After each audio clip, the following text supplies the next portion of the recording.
Right to equality यानी कि समानता का अधिकार। अब हमने राइट टू इक्वलिटी कई बार सुना तो है, लेकिन क्या हमें पता है कि इस पर्टिकुलर राइट टू इक्वलिटी जो हमें फंडामेंटल राइट दिया गया है, इसके अंदर कौन कौन से आर्टिकल्स आते हैं और वो आर्टिकल्स हमें क्या पावर देते हैं या कौन कौन सी चीज़ें प्रोवाइड कराई गई हैं उन पर्टिकुलर आर्टिकल्स के अंदर।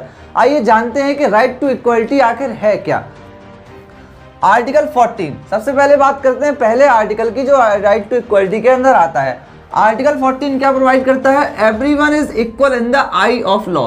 यानी कि आर्टिकल 14 हमें ये बताता है कि नियम और कानून जो भी हमारे देश के अंदर बने हुए हैं वो सभी के लिए सेम है। ऐसा नहीं कि किसी एक क्लास के लिए नियम कानून अलग होंगे, नहीं, जो नियम कानून है वो सभी के लिए सेम होंगे, चाहे पुअर हो, रिच हो, कोई एक बड़ा पॉलिटिशियन हो, कॉमन सिटीजन हो, कोई भी हो, कानून की नज़र में सभी बराबर होंगे। अब हम बात करते हैं आर्टिकल 15 की। तो क्या है आर्टिकल 15? प्रोविजन ऑफ डिस्क्रिमिनेशन, यानी कि क्या? Discrimination against any citizen on the basis of religion, caste, colour, gender and race. मतलब धर्म, जाति, रंग एवं क्या लिंग के आधार पर किसी से भी भेदभाव नहीं किया जा सकता है।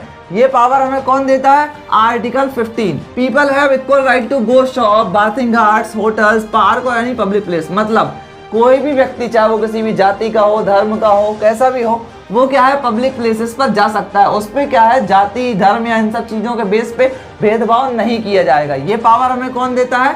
आर्टिकल 15। अब बात करते हैं आर्टिकल 16 की। तो क्या है आर्टिकल 16?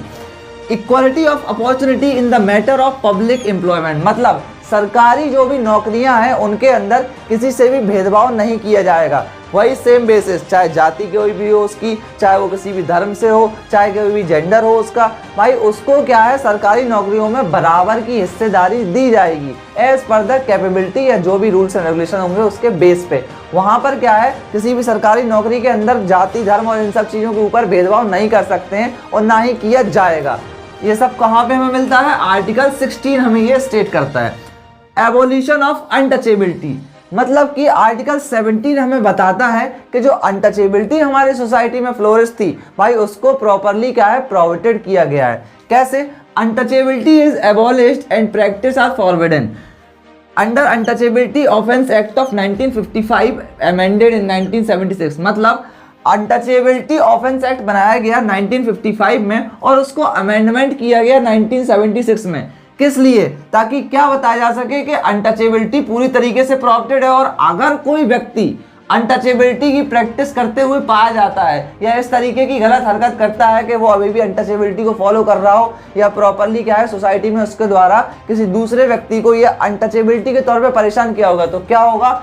उसको 6 महीने की जेल भी हो सकती है और क्या है उसको फाइन भी देना पड़ सकता है। ये क्या है आर्टिकल 17 के अंदर हमें पता चलता है कि अनटचेबिलिटी प्रॉपरली प्रोहिबिटेड है या सीधी सी बात उसको प्रैक्टिस नहीं किया जा सकता।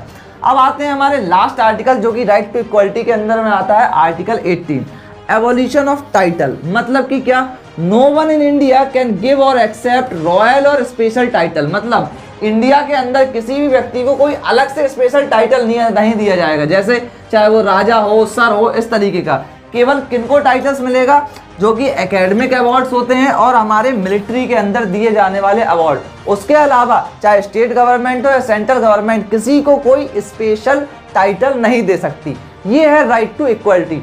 और ये जो स्पेशल टाइटल की बात की गई है किस लिए? ताकि क्या है इक्वलिटी को प्रमोट किया जा सके। और ये वो चारों आर्टिकल्स हैं जो हमारे राइट टू इक्वलिटी के अंदर आते हैं। These are the short descriptions about the article 14, 15, 16 and 17 which comes under right to equality, which is provided by our Indian constitution and considered as our fundamental right.